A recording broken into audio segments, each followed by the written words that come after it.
All right. Hello and good evening out there in Facebook land.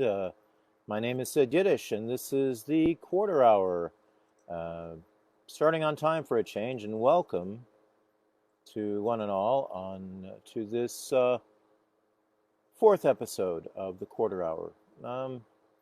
Shuffled around a bit this time, so we've got a couple of brand new features, and of course, the usual sorts of stuff. And I just want to talk a little bit about this past week. Been working on some new projects and a tape project and a CD project and some digital release stuff, and also working on some. Working on a new art project that I will be debuting in about a month. And hello, Jim. How are you? And I'm really excited about this new art project I'm working on. It's been taking me about 3 to 4 weeks to put it together, and I will be talking about that in another few weeks. But let's get right into it, to the poetry section, and I would like to start off and read a couple of my poems. And this first one is called Every Other Hour. A poem written in bed is better left unread, the old widow said. A murderer kills, a thief deploys, a child cries. Social butterflies destroy any hope of sustenance. Are we happy because we care?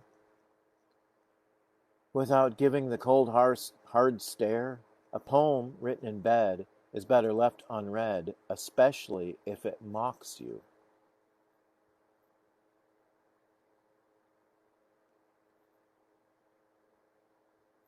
Yeah, it's definitely hot and sweaty here too. It was 92 yesterday. That's a little too hot for me. Um, I guess I'm lucky though, because I'm in the Midwest, and pretty soon fall arrives, and it'll get a lot cooler, um, hopefully. So this is the next poem. I just wrote this a few days ago, and it's called Forgotten Rumbles of Stone.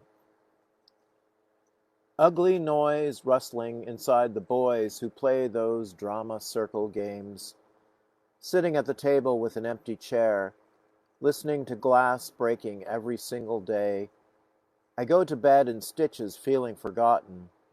Skeletons, phantoms, specters, and ghosts all dance at night, traversing through forgotten rumbles of stone. The obliterated bones brokered, dead daddies coxswain their own lost terror. Feral upon fact that a cat becomes a kitten when it crosses the invisible rainbow bridge. Nary a smidgen tethered by the truth. For no one believes in spirits that bring us messages we call dreams, though woe it seems that myth is mostly stories postured to balance out space between death and the pandemically panicked human race, finding better ways to live. Okay? And so I would like to go to I guess it's become my favorite book. It's called The Joys of Satanism, and this is by Shane Bugbee. And the poem I am going to read today is called Sitting Still. Stagnation, sitting still, still standing, not being able to reach one's level, that can drive a Satanist off the cliff into a stream, carving new streams, flowing into rapids, rocks crumbling over time. The Satanist cannot sit and take it for too long, or just long enough before the flood runs, dams break, all convention washed away.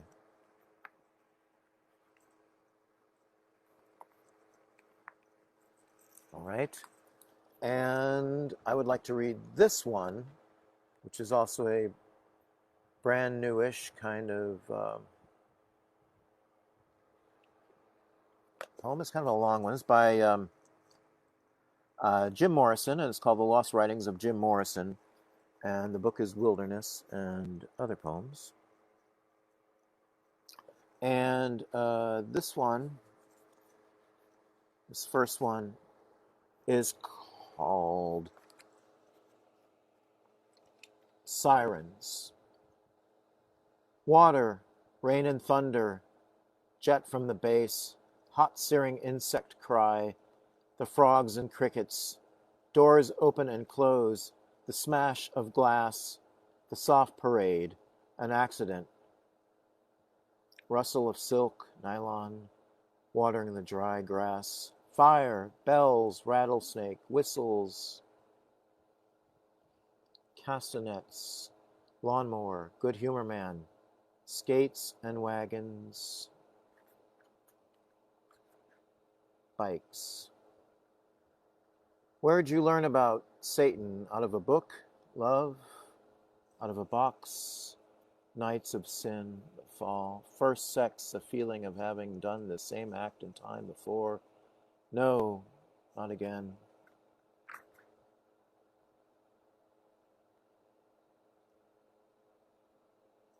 Okay. And this is a longer one I'd like to read. Much longer one. This is called Ode to L.A. While Thinking of Brian Jones, Deceased. I'm a resident of a city. They've just picked me to play the Prince of Denmark, poor Ophelia, all those ghosts he never saw, floating to doom on an iron candle. Come back, brave warrior. Do the dive on another channel. Hot buttered pool, where's Marrakesh? Under the falls, the wild storm, where savages fell out in the late afternoon. Monsters of rhythm, you've left your nothing to compete with silence. I hope you went out smiling like a child into the cool remnant of a dream. The angel man with serpents competing for his palms and fingers.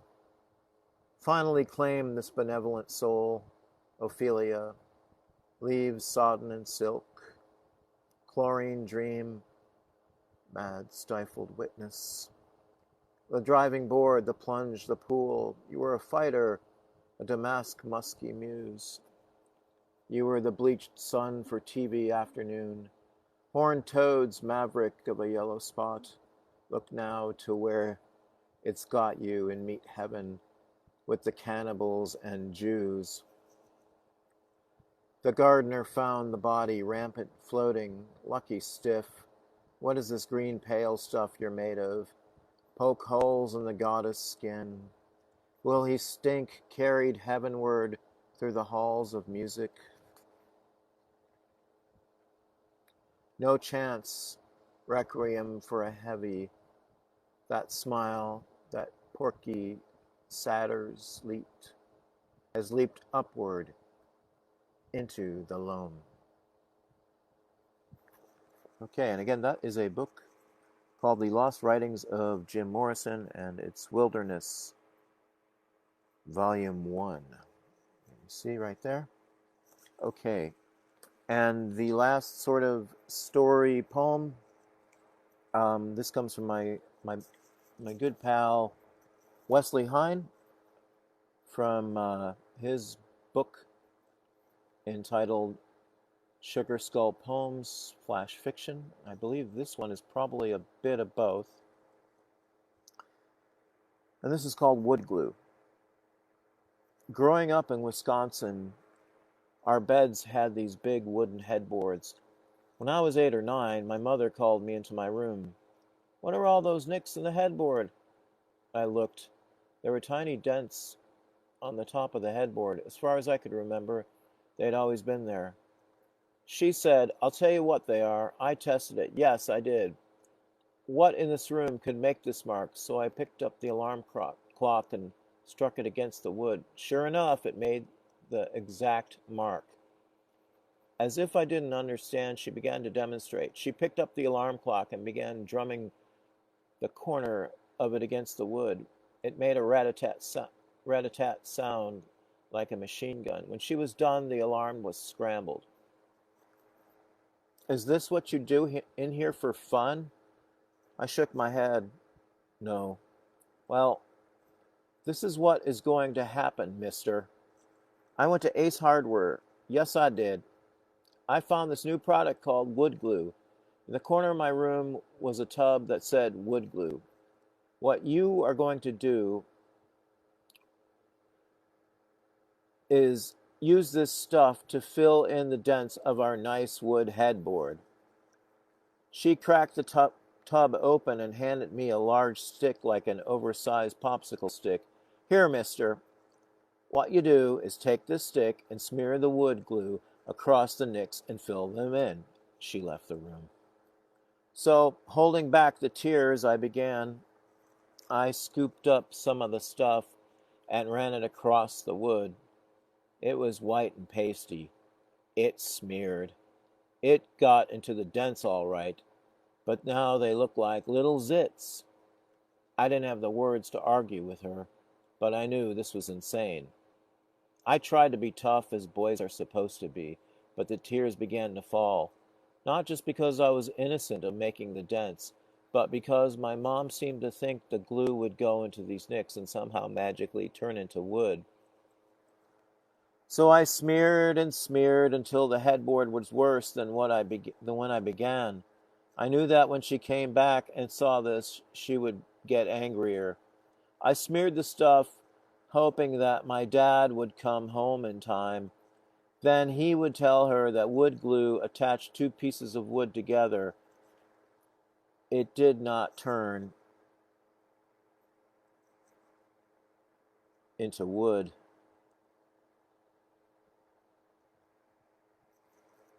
Okay. All right. We are end of poetry segment.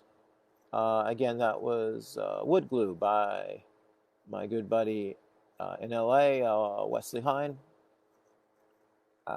And if you want your poem read, or you'd like, maybe you write short stories, or maybe you write things about post offices, or dead bodies, or whatever you write, if you want me to read your poem, you can send it to me. Just DM me, and I will give you all the deets.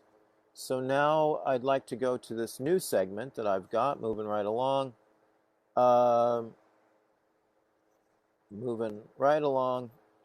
I've got this little segment I call Magneto and Button Man. I know it's a bad parody of Magneto and Titanium Man, Paul McCartney reference. So I collect a lot of buttons, and as you notice, if anybody's ever looked at my hat, I have tons of pins on my hat. So I'd like to show you some of them out of my collection. I've got pins and magnets all over my studio. And this week I'm going to go with pins to show you a few. And then after that we will move into final segment, which is story time. But I'd like to show you a few pins. So some of you out there know that I love Amtrak. I can't remember when I got this. I think I got this in 1984, but let me see. Do I do that? Yep, there we go. So that's an Amtrak button.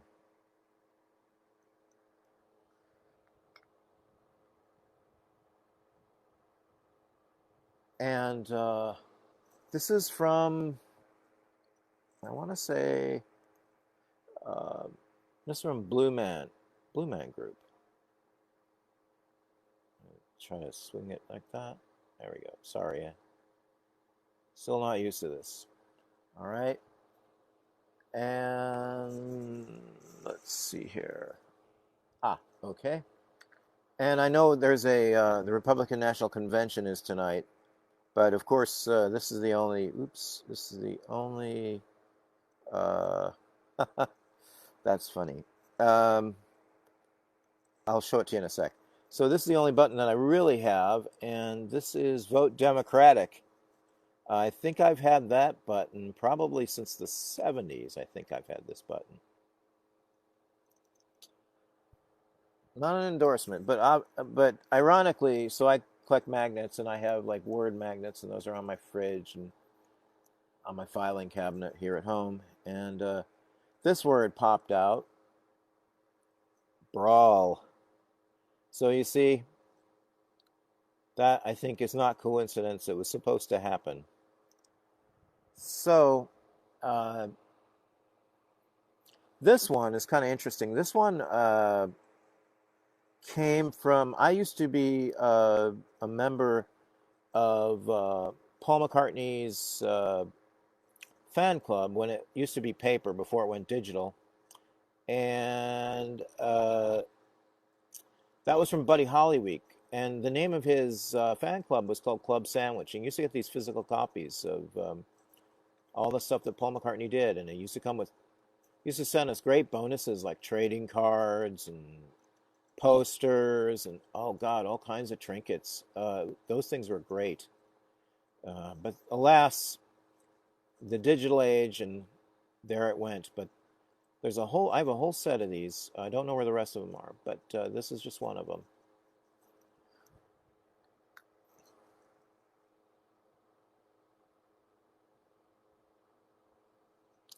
And let's see here.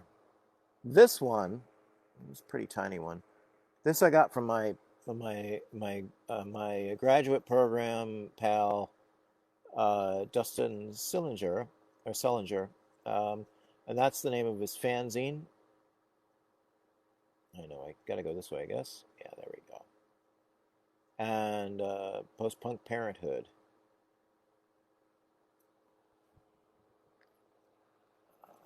Now these are original. These next two are original. I've got all four, but this is the first one I'll show you.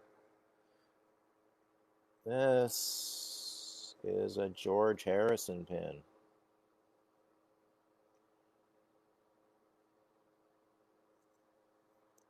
And this one, also a ceramic pin. This one is, oops, sorry, I'll try to bring it closer.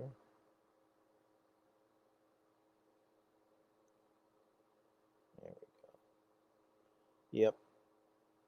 John Lennon really isn't my favorite Beatle.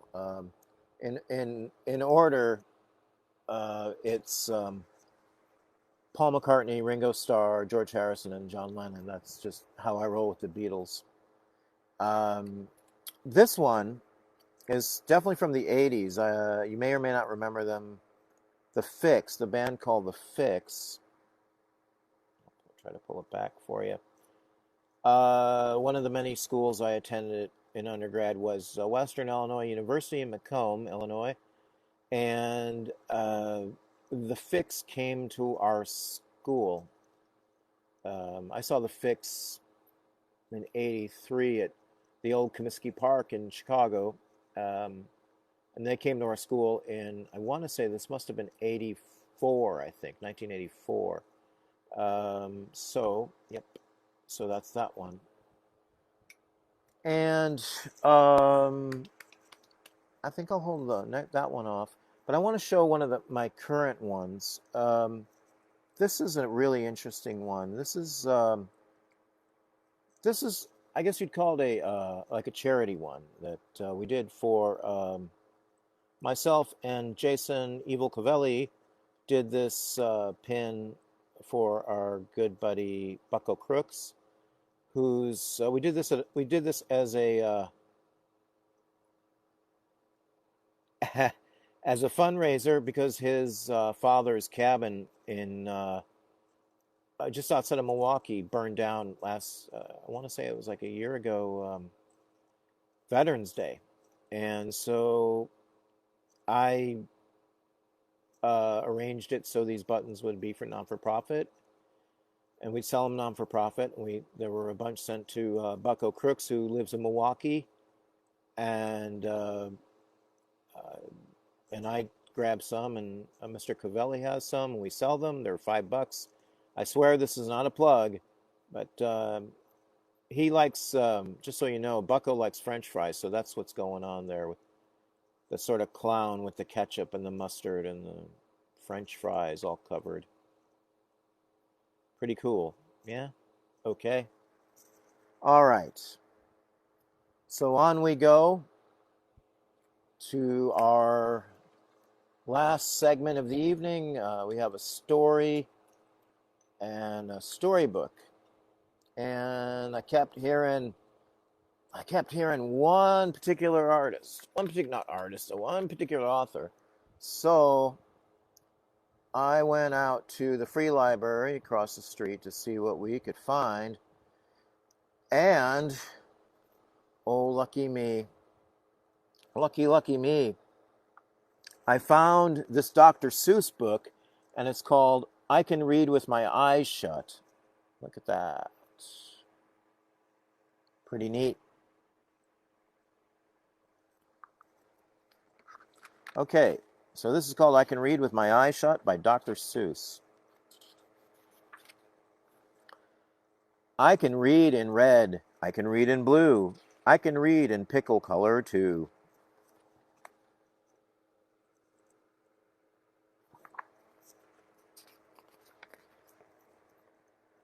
I can read in bed and in purple and in brown. I can read in a circle and upside down.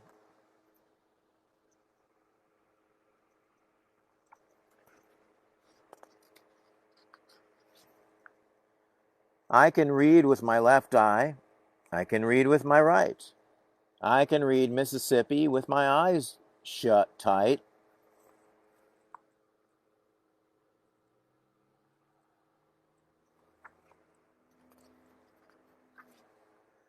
Mississippi, Indianapolis, and Hallelujah too.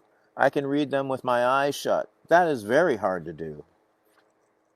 But it's bad for my hat and makes my eyebrows get red hot. So, reading with my eyes shut, I don't do an awful lot. There it is.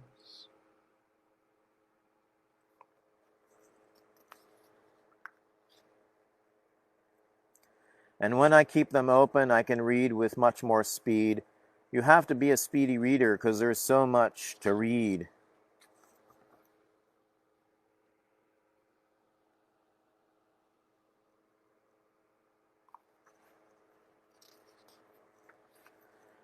You can read about trees and bees and knees on trees and bees on threes.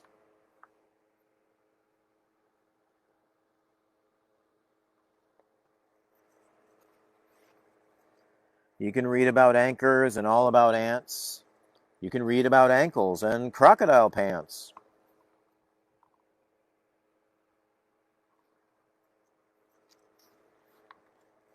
You can read about hoses and how to smell roses and what you should do about owls on noses.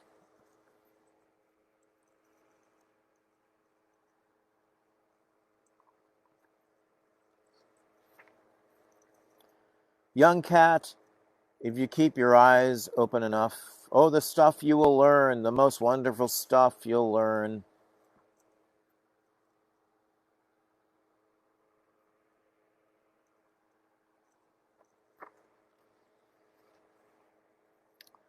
Fish bones and wishbones. You'll learn about trombones too. You'll learn about Jake, the pillow snake, and all about the foo-foo, the snoo.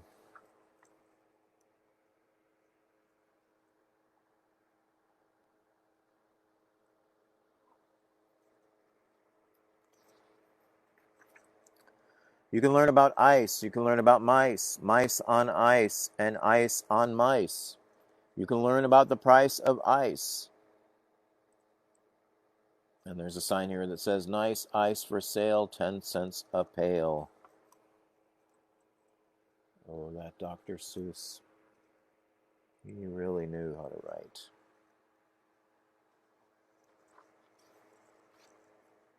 You can learn about sad and glad and mad. There are so many things you can learn about, but You'll miss the best things if you keep your eyes shut.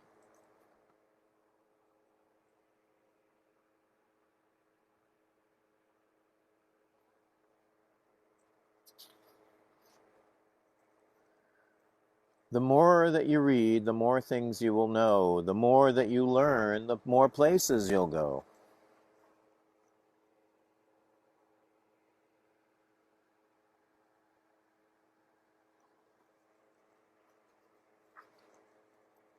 You might learn a way to earn a few dollars, or how to make donuts or kangaroo collars.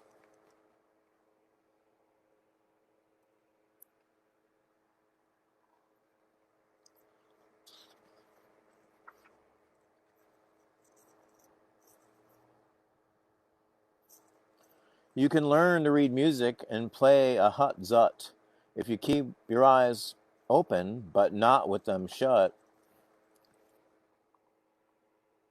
This kind of looks like something that my band would have, somebody in my band would have, or something that I would play with the henchmen.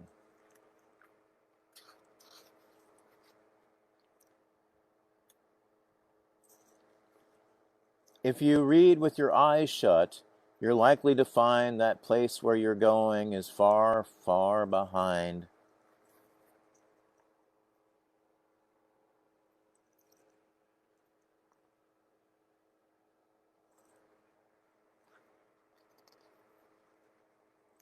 So, that's why I tell you to keep your eyes wide open. Keep them wide open, or at least on one side.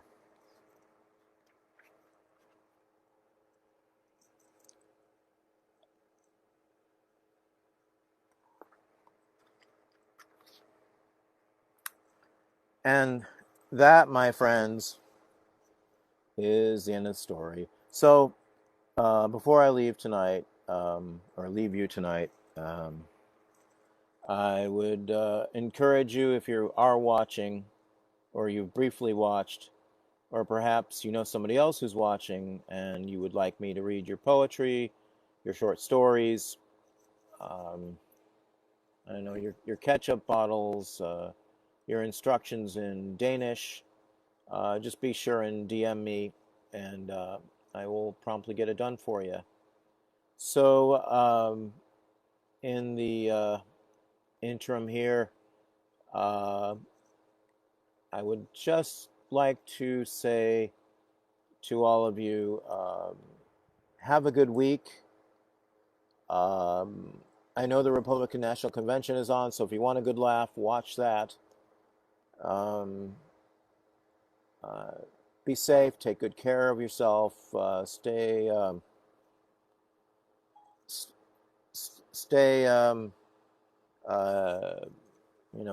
8 feet apart from each other, or maybe it's 6. I don't know. That's just the 6 feet apart thing comes from the first pandemic we had, not the second, not the second.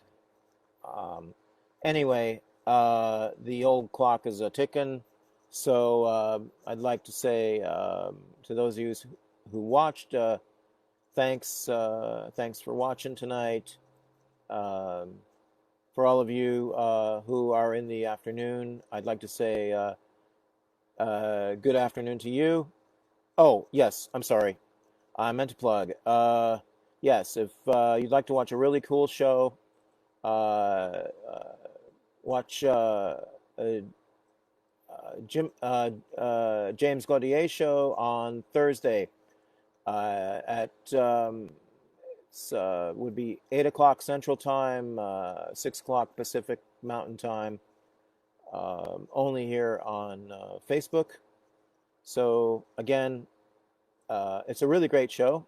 Lots of music, poetry, art, uh, madness, just in the way Jim could present it. He's definitely unpredictable, like me, but in his own way. We all have our own method of madness.